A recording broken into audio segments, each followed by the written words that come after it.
In 1975, Muhammad Ali was invited to give a speech at a Harvard graduation ceremony. And so during his speech, he was asked to read a poem, because of course Muhammad Ali was also a great poet as well as being a great boxer. Now we know, of course, that, as Brother Asif mentioned at the beginning, that Donald Trump is a great fan of poetry because of, the, what is it, the snake? And it's in fact a repurposing of a poem that had nothing to do with anti-immigration. Oscar Brown, the author of the Snake song, was not a poet, and his song had nothing to do with anti-immigration. It was a repurposing of that song to an anti-immigration poem. What made Muhammad Ali's poem was not this the genius nature of the way that he stole the idea and repurposed a poem or a narrative into a poem. It was not that. Muhammad Ali, when he was asked in 1975 to read a poem at this graduation ceremony of these clever individuals, he composed and said perhaps the shortest poem in human history. The shortest poem in human history, made of 2 words and 2 syllables and 4 letters with a full rhyme. He said, me, we. That's it.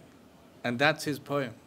Muhammad Ali, 1975. Me, we. It is that sentiment of me, we, of myself and togetherness, that is a motivational element, the factor, the stimulus, the impetus for all of these remarkable cases you see of rescuing.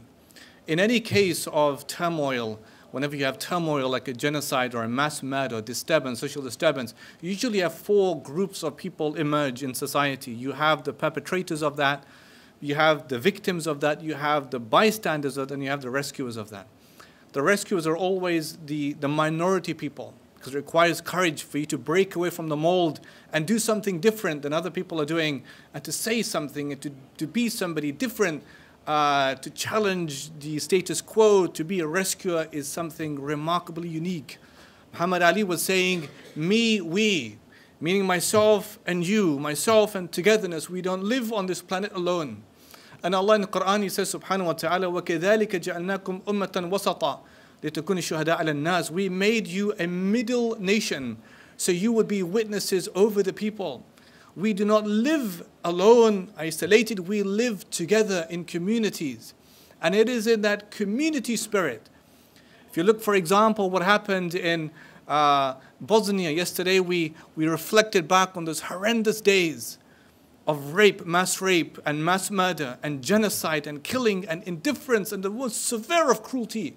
We looked back on that yesterday.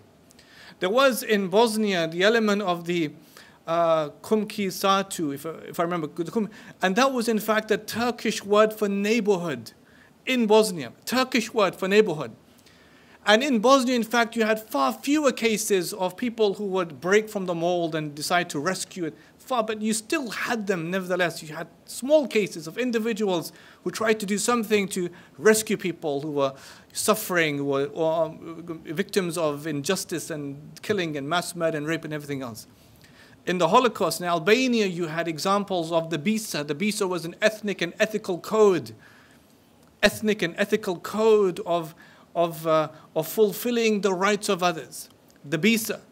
And so Muslims of Albania, for example, when the Jews came as refugees into Tirana, the capital of Albania, they moved them out into the rural areas, the countryside, so they could find safety away from the Nazis.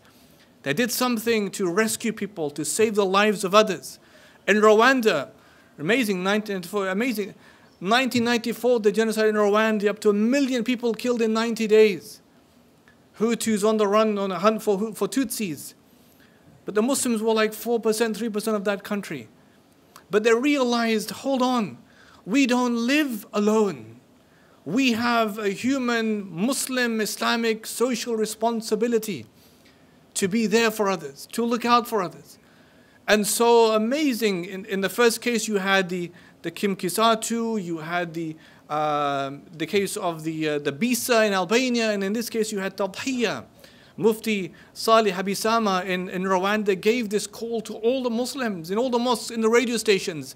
Your role today, when you're seeing something as horrendous as this campaign of torture, of execution, of lynching, hacking to death, mass rape, mass murder, is to remember that you're a Muslim.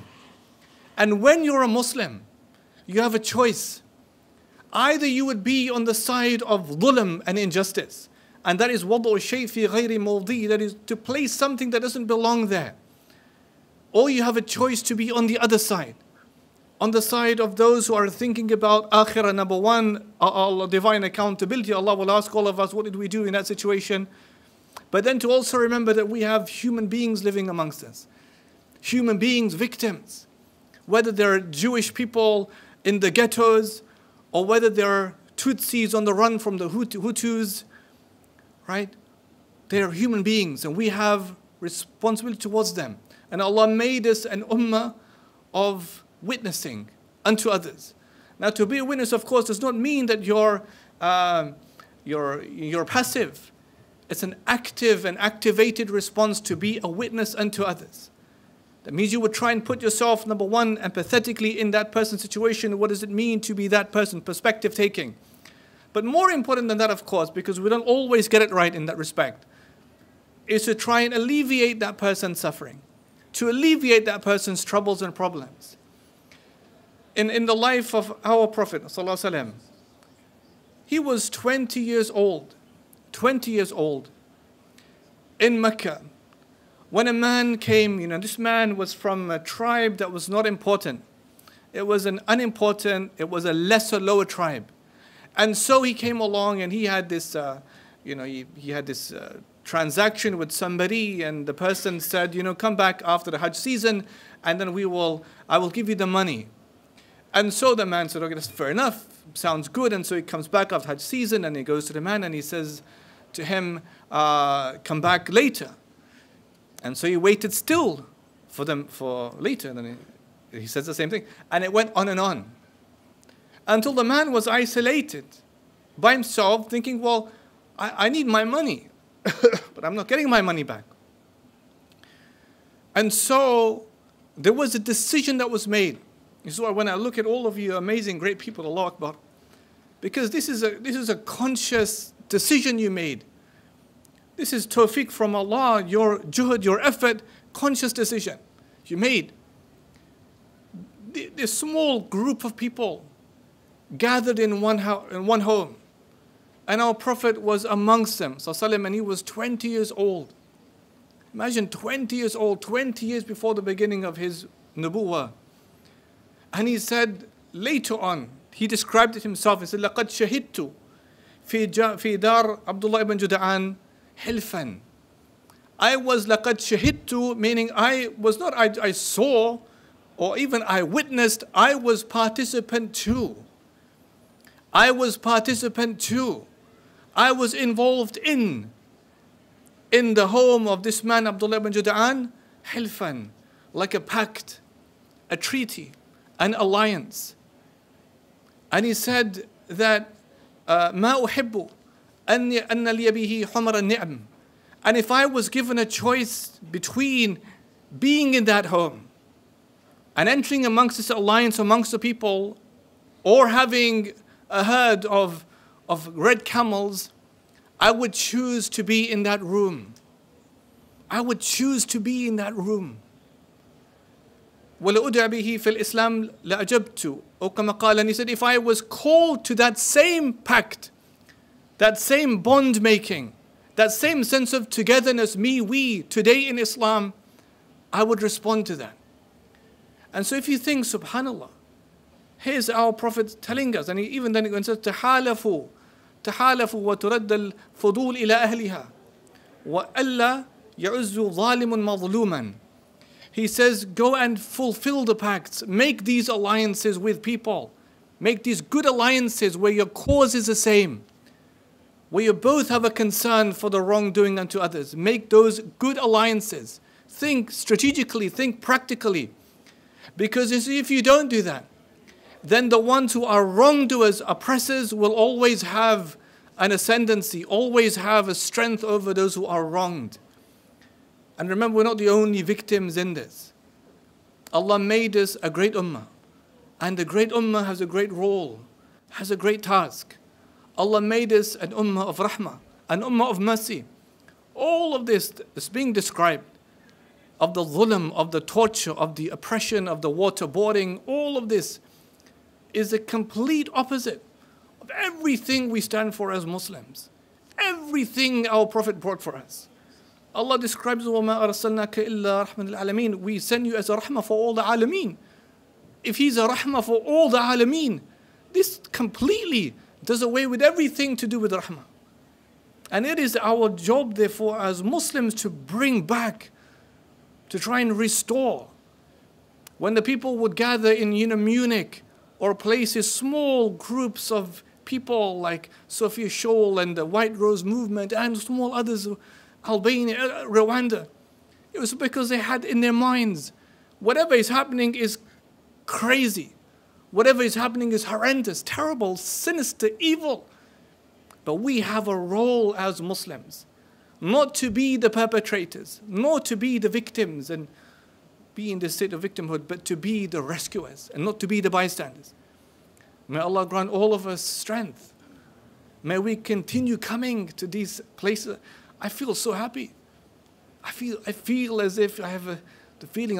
You imagine the Prophet in the house of Abdullah ibn Juda'an, you know, a few of them, they're making this thing. We're going to, this man who doesn't have his rights, he isn't getting his money. What can we do? And they did it together. And they put all their hands in perfume. And they made a mark on the Kaaba. It was like a way of saying, we all support this man.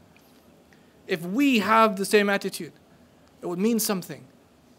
A man called Stephanus Sell died in 2011. He wrote a book called Time for Outrage, Indignez-vous in French. And it was outrage over torture. He wrote the book at the age of 91. He died at the age of 93, if I remember. And it was like a last testament to humanity. Outrage over poverty is our concern. That people are poor is our concern. Outrage over racism is our concern. Outrage over abuse, torture, outrage over what's happening in Guantanamo, the wars, all of that is our concern. And he ends, in fact, like the brother was saying before me, Dr. Salman, reminded me of his words. His last line was, we call for a mass public uprising against the means of mass communication. That's what he says. That offer nothing but mass consumption as a prospect for our youth, general amnesia, and the outrageous competition of all against all. We'll just be at each other's throats, killing each other because we're concerned about money and these things. We have a greater purpose, a higher calling. May Allah allow all of us to fulfill it. Jazakallah khair.